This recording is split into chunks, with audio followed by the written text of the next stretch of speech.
All right, everybody, let's talk about MDM migrations. So I'm Kevin Cox. I'm the Client Platform Engineering Manager at DoorDash. I'm easy to find on the Mac Admin Slack. And if you want to connect with me anywhere else, maybe to talk about photography or baseball, you can find me everywhere at kevinmcox.com/links. So changing MDMs is disruptive. It requires user interaction and work disruption for companies using commercial MDM vendors. In my opinion, the potential for that disruption is what prevents most organizations from changing vendors even when they want to. So minimizing that disruption has got to be the primary goal of any MDM migration. Thankfully, Apple has been making this process easier every single year. So while Erase All Contents and Settings, which arrived in macOS 12, wasn't really directly related to MDM migrations, I feel like this is really when we started to see Apple start releasing features that Mac admins have been requesting for years. macOS 13 brought with it a long requested feature of required internet connectivity during Setup Assistant. Now there is the caveat that this doesn't work for brand new factory sealed Macs, but there are some workarounds, and it was a real game changer for redeployments. macOS 14 was huge, with the DEP nag switching to a full screen dialog and an 8-hour built-in deadline. macOS 15 brought the ability for standard users to authorize MDM enrollment, which really opened the door for situations where end users are not allowed to be local admins. And then the big one, starting in macOS 26, you can now manage MDM migration completely from Apple Business Manager or Apple School Manager. So we've gotten a lot of positive changes in the past 5 years, and we've got to really appreciate our friends at Apple who continue to advocate for us Mac admins. So this new MDM migration process that was just announced at WWDC is what I've always dreamt of. It's great for Mac admins. The historical barriers for MDM migration no longer apply. You no longer have to deploy anything to the Macs to get a migration done. And MDM vendor participation is not required. So there's no more artificial lock-in. While most vendors give an API that you can bulk release devices, not all of them do. And now vendors will be forced to compete on price, features, and support, which I think is better for all of us. It's a great end user experience. It allows those users to migrate on their own schedule, but still be done before the deadline. So now that Apple's made this so easy for us, what are we waiting for? So even though this new feature is great, there are still some things you've got to consider. So Macs not in ABM or Apple School Manager aren't eligible yet. Macs not currently enrolled into MDM via automated device enrollment can't be migrated. Macs running old versions of macOS, obviously. Now, of course, Apple covers all of this and more in their official documentation, so here's a link that'll be available in the slide deck. So before I get into how to plan your own MDM migration, I wanted to recap an MDM migration we wrapped up last year. So historically, re-enrollment is not intuitive for the end user. In macOS 13 and older, the built-in dialogues are not effective for timely re-enrollments. That DEP nag notification was easily missed, users could ignore it indefinitely, and there was no ability to force re-enrollment after you remove the device from your old MDM. So some other companies shared examples of using tools like Swift Dialog to build their own UI for this process. And that's what we were fully prepared to do for our migration until WWDC in 2023 when macOS Sonoma was announced with this new feature. Because again, in macOS 14 Sonoma, automated device enrollment can be enforced after Setup Assistant, and for us, this changed everything. So I'm sure most of y'all are familiar with these dialogues now in the process, but I'm going to walk through them again real quick. So this full screen dialog replaced that traditional DEP nag and notification center, and it can't be missed or ignored. You're not going to have any users saying, oh, I didn't see that I needed to do this. Users can defer for up to 8 hours by selecting Not Now. During that deferral window, they can go to system settings and resume the process whenever they're ready. But after 8 hours, that dialog comes back without the Not Now button, and users are stuck until they complete the enrollment. So in macOS 14, but not in 15, users were required to be local admins. If you require authentication, like we do with Okta to enroll, you still get this as part of the process, just like you would an out-of-the-box automated device enrollment. Then the user gets the enrollment profile installed, and just like that, they're done. So this just takes a couple minutes, and they're back to the desktop. So it doesn't have any flashy company branding or anything like that, but it's native to macOS. So for us, it meant we didn't have to build, test, or deploy a custom UI.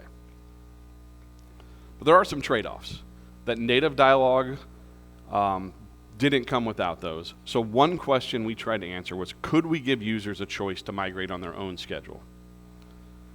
Some MDM vendors provide a tool that you can use, but many of those require you to deploy an API key on device that would effectively allow that user who found it to unenroll your entire fleet from the old MDM.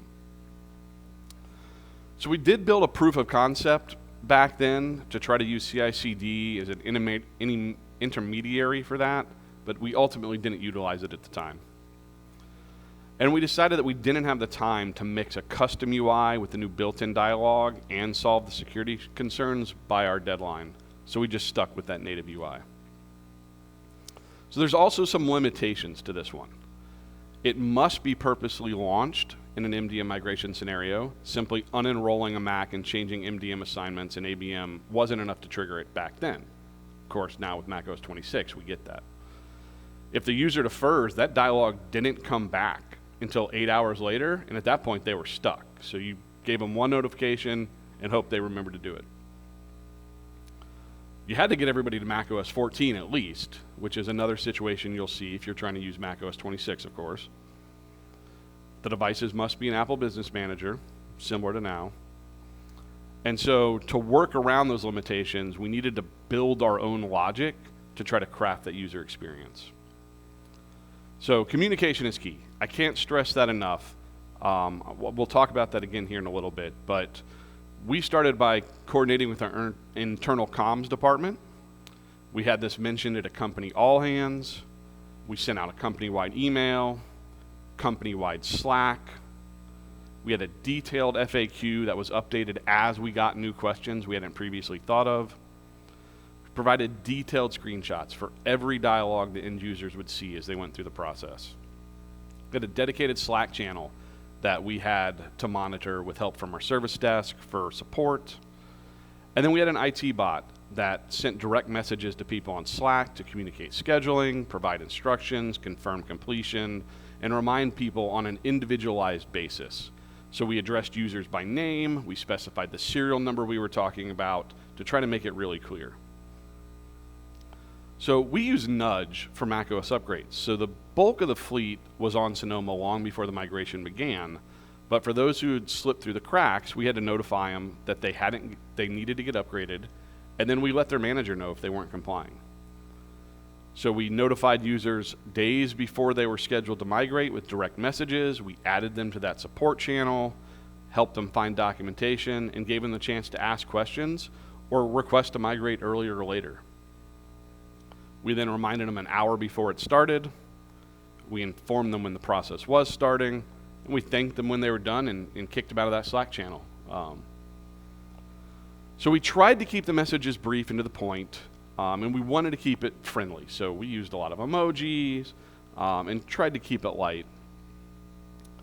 So the macOS dialog only displays that single time before the users hit the deadline, and we knew that wasn't going to be enough. So we wanted to provide users with an escalation of alerts and a sense of urgency as they got closer to that 8-hour deadline. So we triggered that dialog, this native macOS dialog. We triggered it every hour for the first 4 hours, every 30 minutes for the next 2 hours, every 15 minutes for the last 2 hours as they came up upon that 8-hour deferral. And of course, none of these repetitive dialogues were needed for users who had completed the process right away. They never saw anything. So all we needed to deploy to the Macs to make this happen was a launch daemon and a Python script. We decided on a 5-minute interval for the launch agent, or for the launch daemon, We delivered these via Monkey well before the process started and ensured they remained installed and loaded. And so that single script contained all the logic we needed to automate that on-device experience for our users. It included basic checks like, is the device enrolled? Is the user logged in? Is the screen locked? Did we just prompt them a couple minutes ago? We used Apple's DEP NAG plist to calculate the enrollment deadline and then build our prompt timing from that. And the script then ran a command I'm sure you're all familiar with, just the sudo profiles renew type enrollment command as the user to then trigger that native macOS dialog. And then we logged this all to a single place to make it easy if we needed the user to share that file so we could see what might have gone wrong or what was happening. So here's a flow chart for that on-device logic of the script. You can see it evaluates all those conditions and it only triggers the prompt if it's needed. The automation needed to run unattended on our CI/CD platform using vendor APIs. So we had over 11,000 Macs in our old MDM. We only ended up migrating about 8,200 of those just due to devices cycling through the warehouse during the process. We divided those Macs up into 100 random groups that allowed us to control the number of computers migrating each day, and we could scale that number up or down depending on if things were going well or if we had run into problems. And it also avoided entire departments migrating on the same day and maybe being stuck in a bad situation. So we changed all the assignments in Apple Business Manager as soon as our new MDM was ready. So this allowed devices shipping from the warehouse to enroll directly into the new MDM without having to go through the migration process maybe a week or two after onboarding for new hires.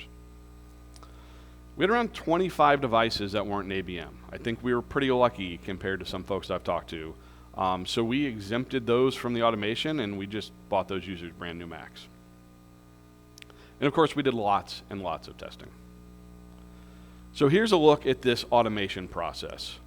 So that ran in CI/CD, not on device. So upgrade ran daily, looked for all devices still in the old MDM. If they were already on Sonoma or hadn't been active recently, they were skipped. Otherwise, we added them to a list, notified the users via Slack. There was that dedicated channel just for people who needed to upgrade to Sonoma. And then if a user still hadn't upgraded after a week, their manager got added to the channel and got a little private DM saying, hey, this person's not complying with this process. We need your assistance here. Preparation ran at T-minus 20 hours. It gathered all the devices for the next day's group, made sure they were running Sonoma, had been online recently. It documented those that had met the criteria, notified the users, added them to the migration channel. Remind ran at T-minus 1 hour, looked at that list of prepared devices, made sure the users were still in the channel, DM'd them a reminder.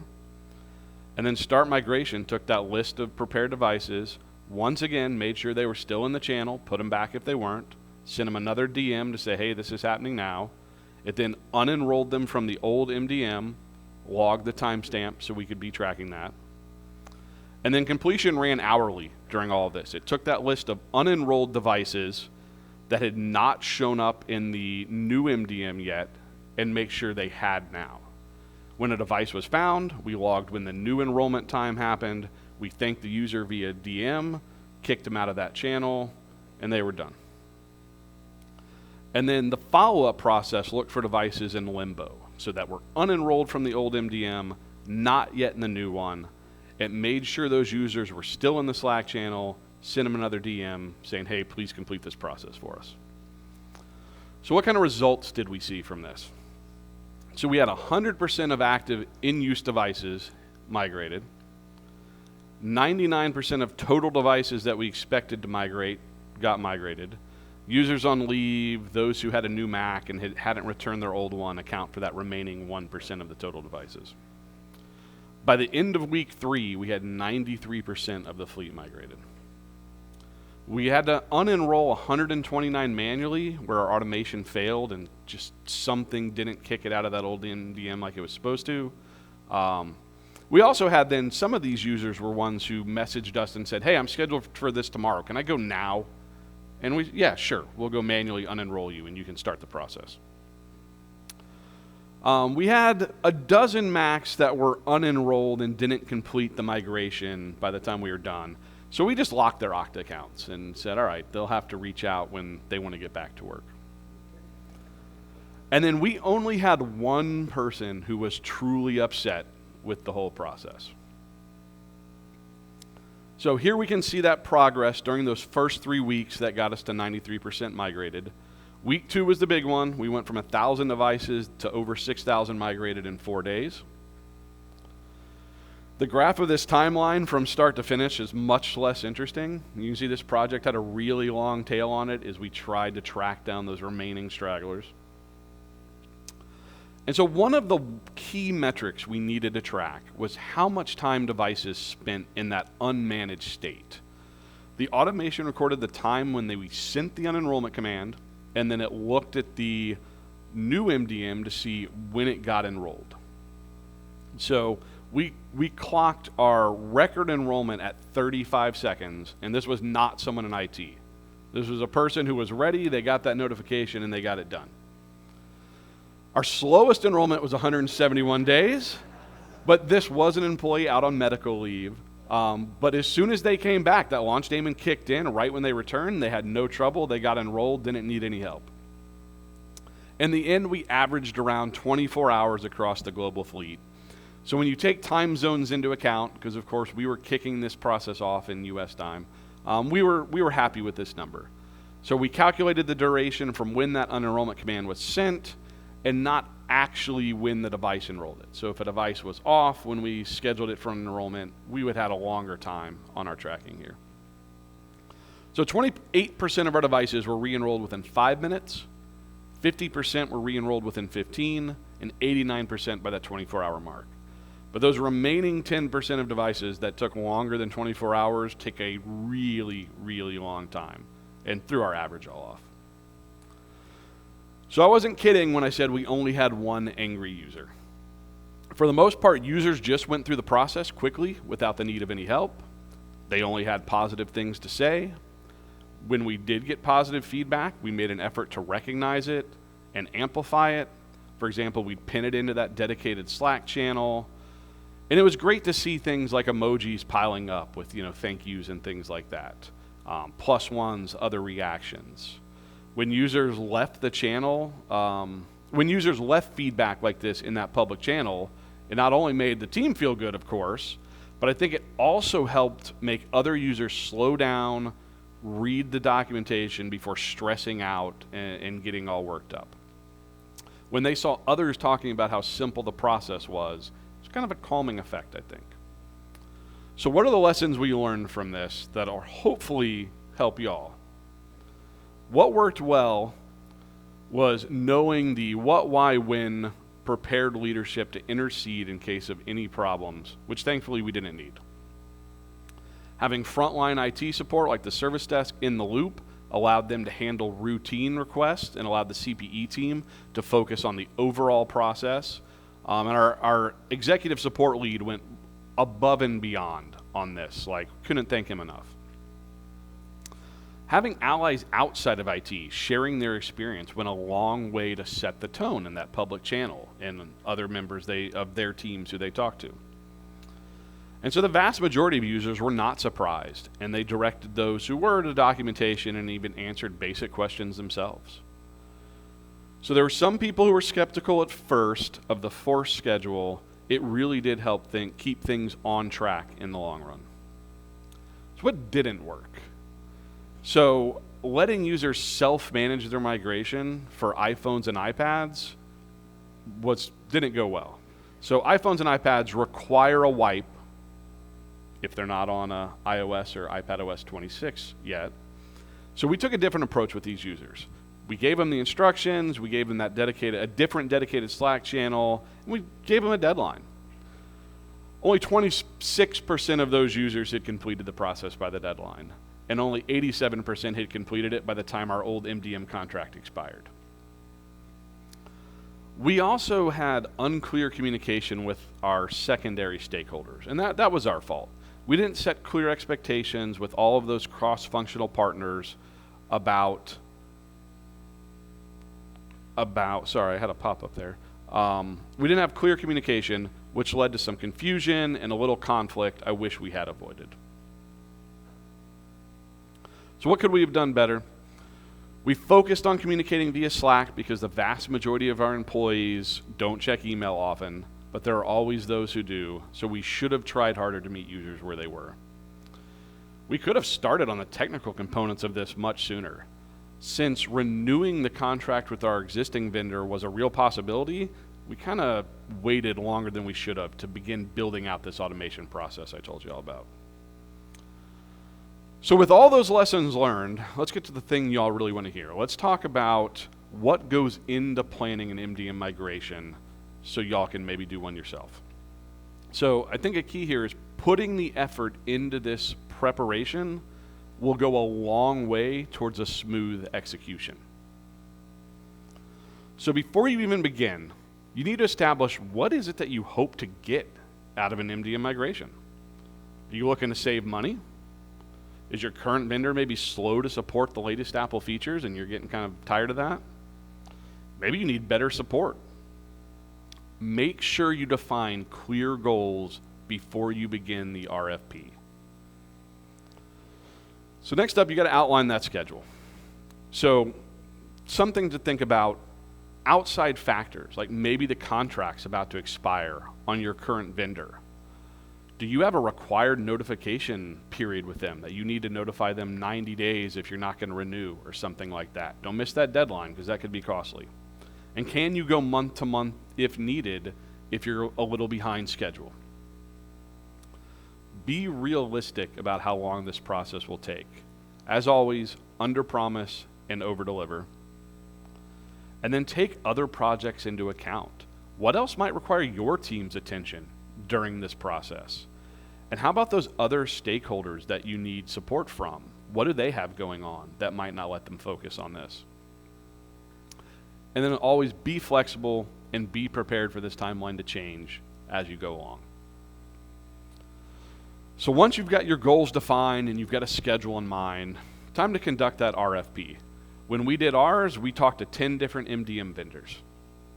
So before you begin, you need to understand how this RFP process works at your organization. Is it a very formal process or is it a lot more casual? Is there a specific RFP template you're required to use when you send this out? Who needs to be involved? Can you run this by yourself, or does like your procurement or purchasing department need to be involved in this too? Are there a minimum number of vendors you're required to talk to? I think like in education and government, this is probably a big thing more so than private. And how long does the RFP process normally take at your organization? Are there known delays that you can plan for ahead of time? You know, if people say, oh yeah, when we get to this step, this approval always takes 3 weeks. Make sure you know that so you can build that into your timeline. Can you initiate contact with these new MDM vendors, or does someone like in purchasing have to do that? That was something I ran into. I figured I'd just start calling people and then found out, nope, I'm not allowed to do that. Someone else has to do it. And then when y'all finally make this decision and pick your new vendor, who can sign that contract? Are you allowed to? Is it your manager? Does this have to go all the way up to a director or a VP? Figure that out ahead of time so that then you don't have a delay when you're ready to move forward. So when you're crafting the RFP, really think about what features are must-haves and what are only nice-to-haves. Make sure everybody, especially on your team, is in agreement here and those key cross-functional partners. What are the long-term consequences of losing a feature that you have now? So this was something that bit us. There was something that we knew through the process we were going to lose, and we kind of thought, that's not that big of a deal. We're gaining enough other stuff to make a difference. And it really messed up some of our workflows in the long term. And we really should have thought harder about how this would impact us over the long run. Get input from other teams, some cross-functional partners, secondary stakeholders, but at the same time, be very clear about how much influence they'll have on that final decision. Work hard to avoid any misunderstandings early. Avoid that mistake we made where we had that confusion. Make sure you've mapped out all your dependencies, all your integrations. Are there other stakeholders who might depend on MDM and will be impacted by this migration? Are they maybe pulling reports or data you've forgotten about? So go look through. Are there API keys you've got in there that are still active that you forgot you made for somebody 3 years ago? And if you don't replace that for them on the new system, it's going to break something of theirs. When you're doing this RFP, use very specific language. The vendors are going to answer the question exactly as you asked it. So if you ask an unclear question, you're going to get an unclear answer back, and you're going to end up wasting everybody's time and having to rehash things. We made this mistake. We took this required template we needed to use, and we got sent one that had been used in an older RFP years back. And we thought, most of these questions look pretty good. Let's just reuse these and not rewrite them. That was a mistake, because then we got into it and realized we're asking the wrong questions, or we're not asking them with enough clarity for the vendor to let us know what we really need to know. So then you got to evaluate them once you get them back. So take the time to review them. Ask your cross-functional partners to review them, and then compare notes. Make sure everybody's kind of thinking the same thing, everybody's on the same page, there's no misunderstandings. Trust but verify. Remember, you're most likely talking to salespeople at this point, and they might not be completely accurate on the technical answers they're giving you. Take advantage of this great community we're all members of and ask for feedback from your fellow Mac admins. Probably every single MDM vendor you would consider has a dedicated channel in Slack, and you can go in there and talk to current customers and ask people what they think. Ask people if they're happy. Ask your prospective vendors to talk to current customers of theirs. They should not hesitate to put you in contact with similar organizations to your own, whether that be other businesses, education, whatever. If they're hesitant to let you talk to current customers, that means something. And finally, ask the hard questions. Nobody's going to get their feelings hurt during this. Don't miss your opportunity to learn everything you can and get as much clarity as you need. So once you've reviewed all the proposals, you got to start narrowing it down. We started with 10. We very quickly dropped to 8. And then after we sat down and reviewed the proposals, we dropped down to 4. So you've likely already eliminated some just from those written responses. But for those remaining, for us it was 4 of those 10, schedule demos to go more in depth on the written responses they provided. And remember to ask the hard questions during these demos. Don't let them off the hook. When you've got your contenders, maybe your finalists, ask for live evaluation tenants to get your hands dirty. Replicate real-world workflows and scenarios. Test those features the vendor told you they support. Remember, trust but verify. And take your time. Hopefully your schedule doesn't force you to rush through this phase, and you've got the ability to really dig in on all these different vendors, however many you have in your final group, and really test things and play with things. So remember, nobody pays list price. Negotiate volume discounts, ask for concessions, get some swag thrown your way. Don't go with what's on the sticker. Remember, there are no perfect MDM platforms. You'll have to sacrifice something no matter who you choose. This is why it's so important to define those must-haves versus nice-to-haves, so you know where you can give up on something to get something else you really need. And also remember, you don't have to migrate. Deciding that the grass isn't greener is a valid end result of this RFP process. So that's not a failure or you didn't complete the process. You could do all this and go, actually our current vendor looks pretty good now that we've seen what everybody else is offering. And then make sure everything important is in that contract. Promises from these sale calls do not matter if they're not in the contract. So after you've had the successful RFP, you've got your contract signed, you're on schedule, time to start getting ready for the actual migration. So start fresh. This is a great opportunity to audit your existing setup, only include the things you need going forward, and change things you've always hated about your existing setup. Keep that live evaluation tenant around as your sandbox. And again, make sure that's in the contract. In my opinion, build and test everything in that sandbox. Make sure your SSO works, your integrations, validate differences in the API that are going to need to be adjusted in any of your automations. And don't configure that production environment until you're done testing in the sandbox.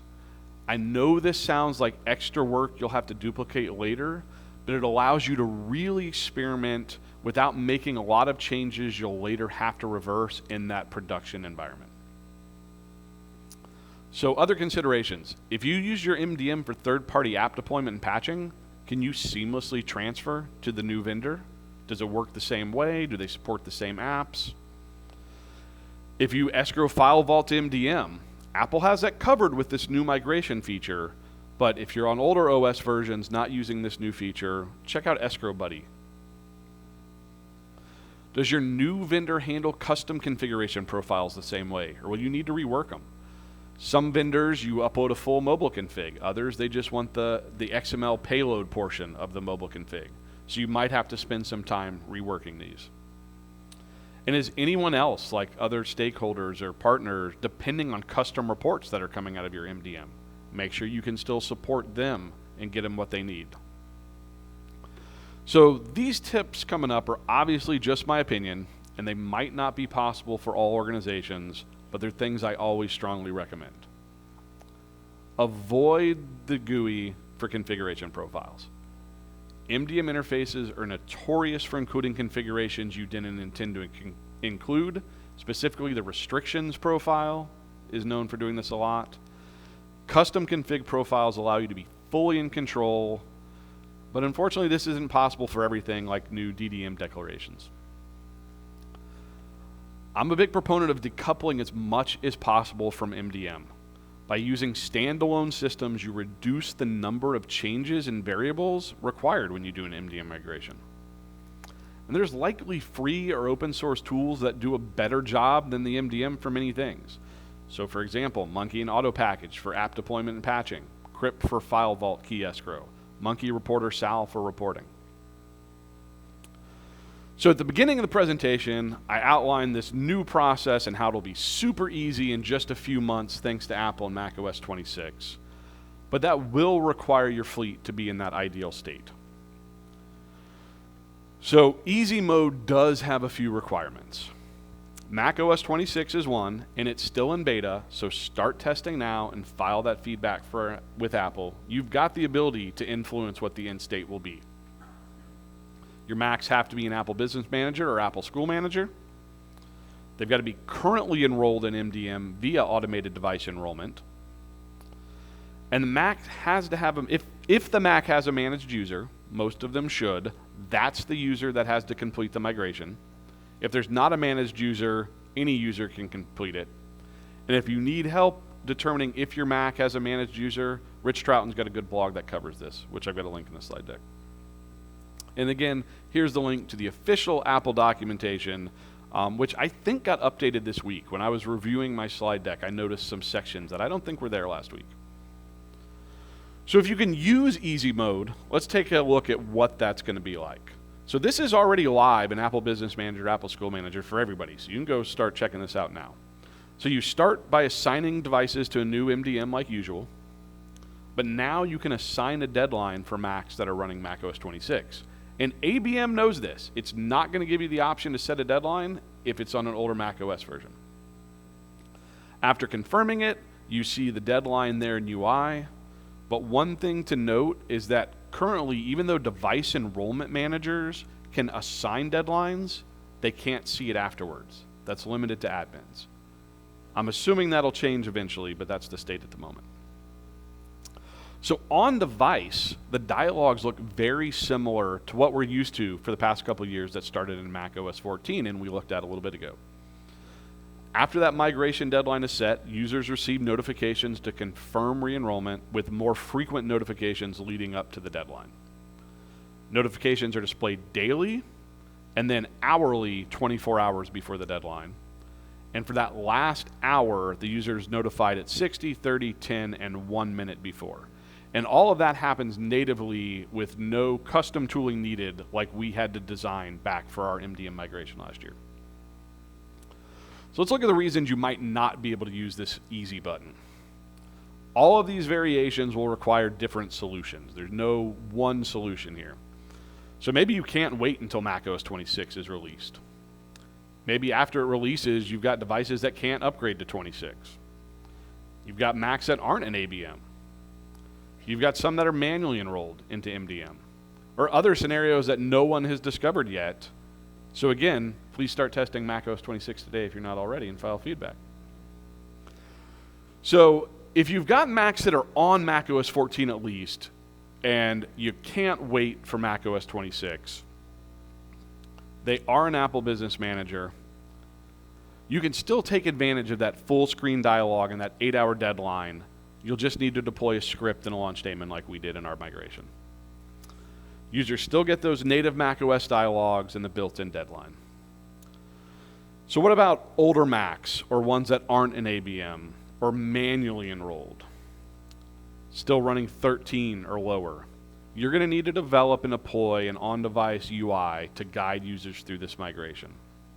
So in my opinion, Swift Dialog's the logical choice these days if you don't want to write like a native custom Swift app. The UI can be controlled by a bash script, so the bar to entry is low. UMAD was released almost 6 years ago, but it can probably still provide some inspiration.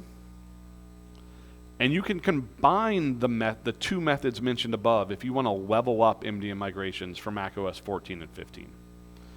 Rather than forcing users to migrate on a strict schedule like we did in my example, you can empower them to migrate on their own schedule, triggering the unenrollment, and then using those native macOS deadlines. So automation. How much you're able to automate will really depend on what method you need to use for your scenario. If you're living the dream with macOS 26, there isn't anything you can even automate yet. The ABM API doesn't support setting a deadline at this point. If you're using that macOS 14 or 15 migration method, you can look to automate unenrollment of old devices from your old MDM. But either way, automate your reporting for when devices are leaving the old MDM, getting in the new MDM. And no matter which method you decide to utilize, dedicate the time to thoroughly test everything.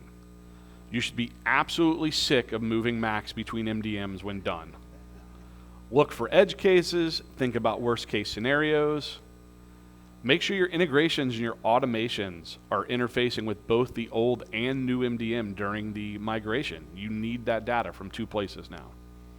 Ask other members of IT to participate in testing, especially the service desk, who's really going to help you when you go live. Find allies in other departments to go through the process and provide feedback. Look for tech-savvy and non-technical users. Don't make assumptions about how easy or hard this will be for them. And consider both remote and in-office employees that might get a different experience. And then demonstrate the process for leadership, make sure they're comfortable, and you've got that support you need when you go live. So as I mentioned before, communication is key. You've got the technical details worked out. You got to start communicating with your users about the upcoming migration.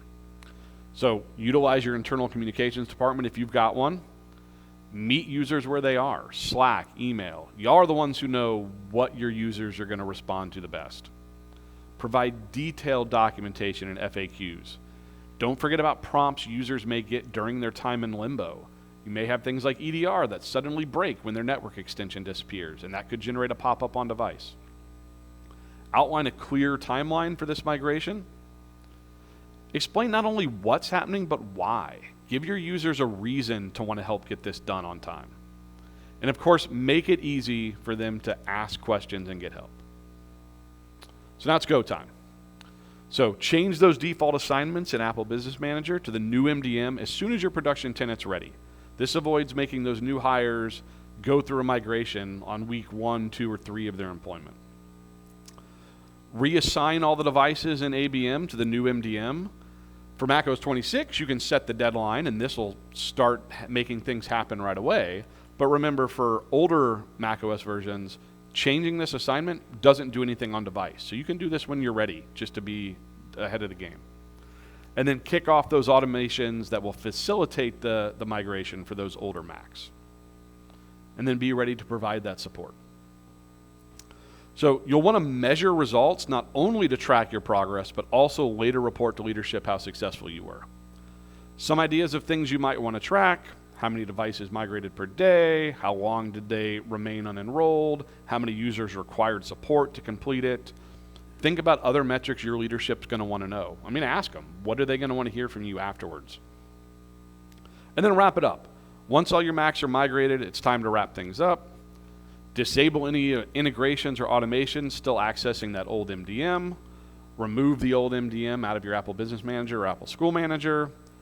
Make sure to close out your old MDM and stop billing. Don't assume that will happen automatically. I talked to someone here earlier this week who ran into that situation where they got all devices out and then kept getting billed for months before they realized it. Formally request that old vendor delete your tenant and all your customer data, and then report that successful migration to your leadership. So I've mentioned all these before, but let's reiterate these keys to success. Communication, support from leadership, service desk participation, allies outside of IT, firm deadline, focus on the user experience, and remember, you can't make everyone happy. So mergers and acquisitions are an entirely different thing. We've been focusing on someone moving all their existing Macs from one MDM to another, but another common case for migrations is acquisitions. I'm low on time, so I'm going to speed through these pretty quick. So M&A is driving all our upcoming MDM migrations. We've got one next month, another later this year. We're anticipating another in 2026. So this is something I've been thinking a lot lately. Things like conducting an RFP don't apply. The goals and problems to solve are different. You might not control the timeline. You might be blocked by other transitions like IDP that needs to happen first. And these responsibilities may be unclear early on. So you got to consider all these kind of things. You may also be transitioning a company between different EDR systems at the same time. How do they handle app patching and deployment, file vault escrow, configuration differences? Conditional access and device trust may break depending on which MDM you're in. They may have hidden admin accounts. They may be standard users. All these kind of things. But the most important takeaway here is you got to approach all of this with empathy. Remember that these are your new coworkers, your new teammates. They might already be nervous about being acquired, so don't make a bad first impression on them. For us, we're planning on using that level up method I outlined. We're going to use Swift Dialog to give users the ability to start it when they're ready, give them a deadline, and this will work for ADE computers and manual enrollment scenarios. So when to start planning? Yesterday. This process will undoubtedly take longer than you think, so if there's an MDM migration in your future, start having those internal conversations right away. So I hope you all found this helpful to start thinking about how you might plan an MDM migration. So please let me know if you all have any questions. I'm going to go here just because I can't throw that far.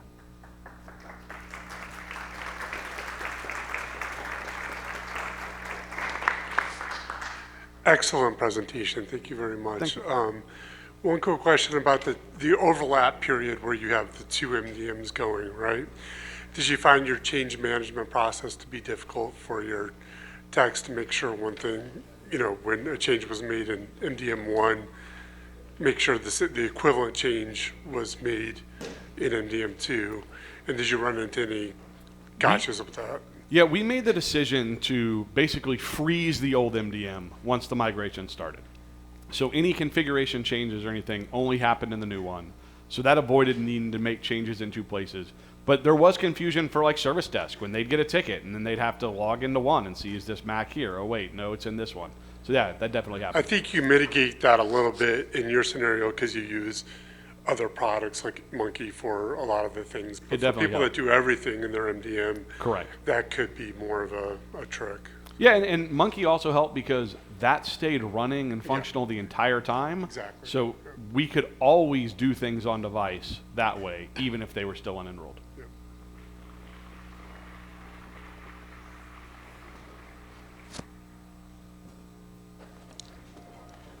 So what happens in that, like with profiles or software that get pushed out through your old MDM? Like once it gets unenrolled, and then you go and log into your. Those all disappear. So when you unenroll from that old MDM, all those configuration profiles disappear. Depending on the MDM, maybe some software will get uninstalled. Mm-hmm. So you got to be ready for that, which is where that testing comes into play. So there's like a brief minute or two where everything gets uninstalled and then the new stuff comes in. So so you had like custom docs that would just go back to default doc. Yep. And then to custom. Okay. Yep, for sure. So you got to make sure in your documentation, in your screenshots, make sure you lay that out for your users so they know to expect it, and hopefully it doesn't confuse them. Cool. Thank you.